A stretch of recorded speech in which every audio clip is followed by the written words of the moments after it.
Like mother, like son mga kalapatid. Itong si Grisel, saka yung anak niya. So ito yan oh. Siya si Idol Madla, nakakahanga, may mga hawak, gandang linyada. Ika'y inspirasyon kung bakit hanggang ngayon ako'y palaging kumakarera.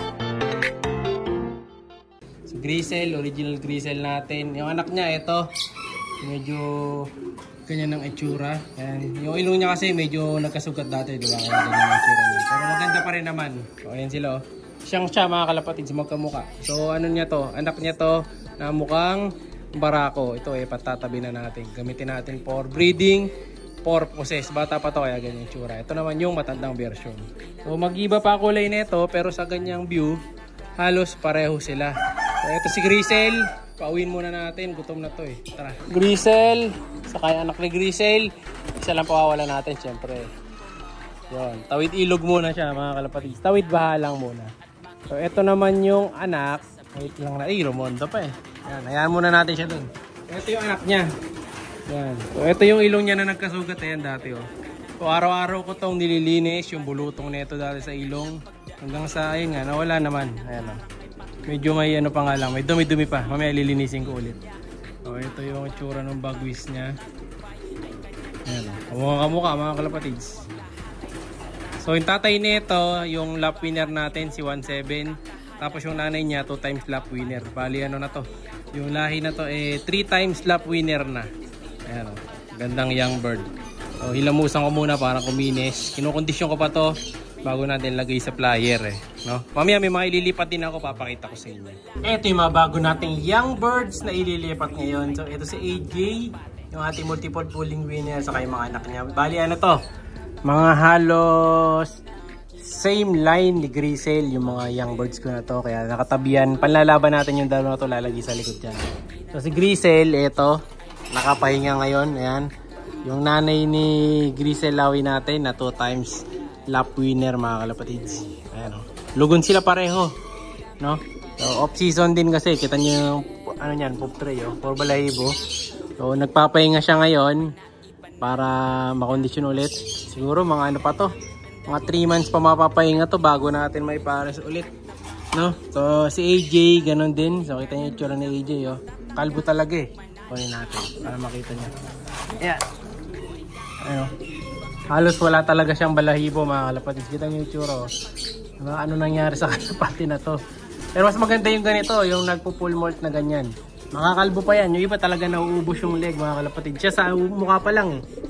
No? So tatanggalin na natin yung mga anak niya. Yan. Para makapagpahinga siya. At maglugo ng tuloy-tuloy. So ito yung isang anak niya, lalaki. Ang problema, nagkaroon ng ano, buriki. Bulutong yung ano mga kalapatid sa ilong. Nagkabulutong sa ilong. Karoon din sa may balikat. Ayun, ito yun. Kabila ang balikat. Pero wala namang problema, bulutong lang naman yan, mawawala din. So, lilipat natin yan dito. Dito na sila sa bago nilang pwesto. So, may lilipat din tayo dito. May isa ako dito, ito naman, Japan. Japan to. Ayan. Oops. May kapatid to, checkered na doon sa kabila eh. Yung pinasiter ko. Ayan, lilipat na rin natin to. Oh, may bulutong din sa ilong. Pero at least hindi sila kagaya ng ibang batch natin na talaga tatad ng bulutong. Ito meron siya doon sa may paa. Ayun oh. Ano, may bulutong sa paa. Pero wala nang problema eh. Alisin na natin iba, papakabakin ko na bago ko lipat. Yan, so last catch na nung dalawang breeder natin na to. So yung mga naglugon kong breeder, pinag-iwalay ko na. Pero hindi pa mga lugon. Ayan, inayaan ko muna sila. Last ano na nila, last catch na. Ganda rin na ito oh. Blue bar naman. Tanggalin ko lang yung bulutong. Ito yung Grisel mga kalapatid sa kapatid naman ng isang Grisel kanina. Ito mukhang babae. Ito maganda rin. So ito wala siyang bulutong. Makinis siya. Sa paa wala naman. Mas makinis to kaysa doon sa isa. Ano. Pero gaganda pa to. Pagka lumaki-laki yan. Ganda na yan. So, magiging kamukha din to nung pinakita ko sa inyo kanina sa una na anak ni Grisel. Yan. Bali ano niya na yun. Bali pamangkin nila. Mas maganda dugo na ito kaysa doon sa anak ni Grisel. Okay, tatlo. Tampa ba? Hanapin lang natin yung mga young birds ko dito. Dito, wala na. Puro mga bagong ano na to eh. Puro mga bagong pisa. Pero meron dito. Sa mga bata pa. Ayan o, dalawa bata pa. So, last clutch na rin to. Pag gumaba pa ng konti buntot niya, tatanggalin ko na yung hen. No, para makapahinga na. Alisin na natin. Sino pa bang wala? Ito.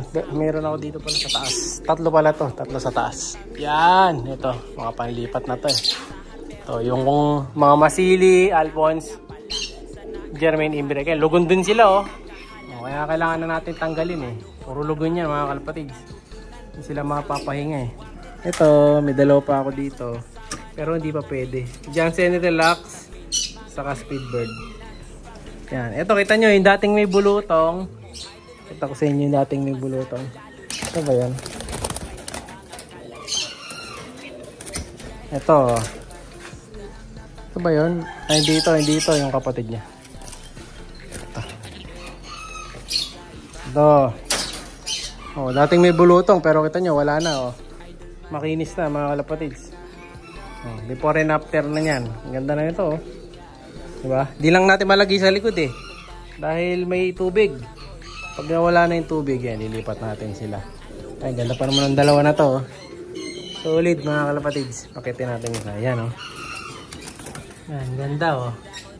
Para silang mga Jansen Relax style. Pero mga Imbrek yan, Imbrek Alphonse. Solid oh. Kapatid full seed. So ito naman yung tatlo. Ito yung tatlong Speedbird ko dito mga kalapatid. Ang gaganda din. Available lahat yan mga kalapatid kung gusto nyo kumuha ng young birds. Siyempre may promo din tayo. 4+1 yan. And then pag dalawa may bawa. Siyempre pag isa medyo mataas-taas. No? Ayan mga Speedbird. Kung gusto nyo yung mga pampuling, pwede pan-race. Pero yung Grizzle na yun, maganda rin yan. Ayan, dalawa yan. Solid na solid din yan. Saka yung Japan. May bulutong pangalan to kaya hindi pwede. Ito, yung tatlo na to. Ito pinakamakikinis yan sa lahat. Saka yung dalawang pula.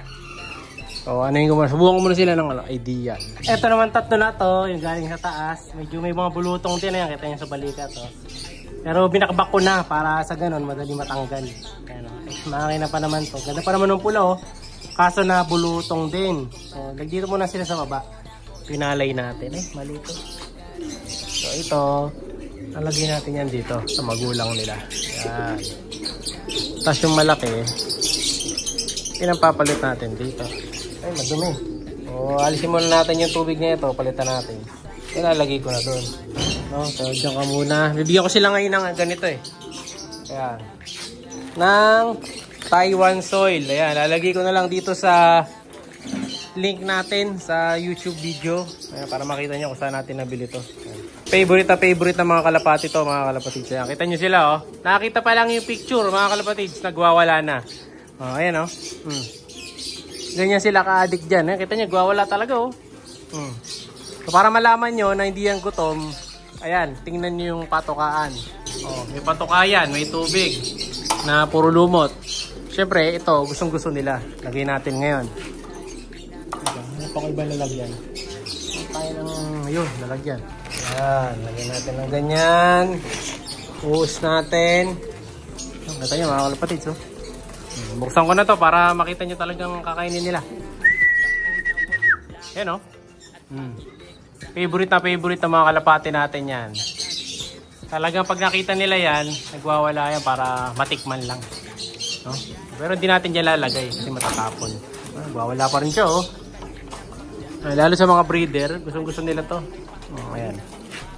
Ayan diba? Mag-ano sa kanila yan parang ano nila yan, pinaka-favorite na pagkain, pinaka-masarap para sa kanila. Ayan diba? So need talaga ng mga breeder yan. So ito yan, nasa ano to? 60 pesos to 70 pesos ang isa. Sulit na sulit.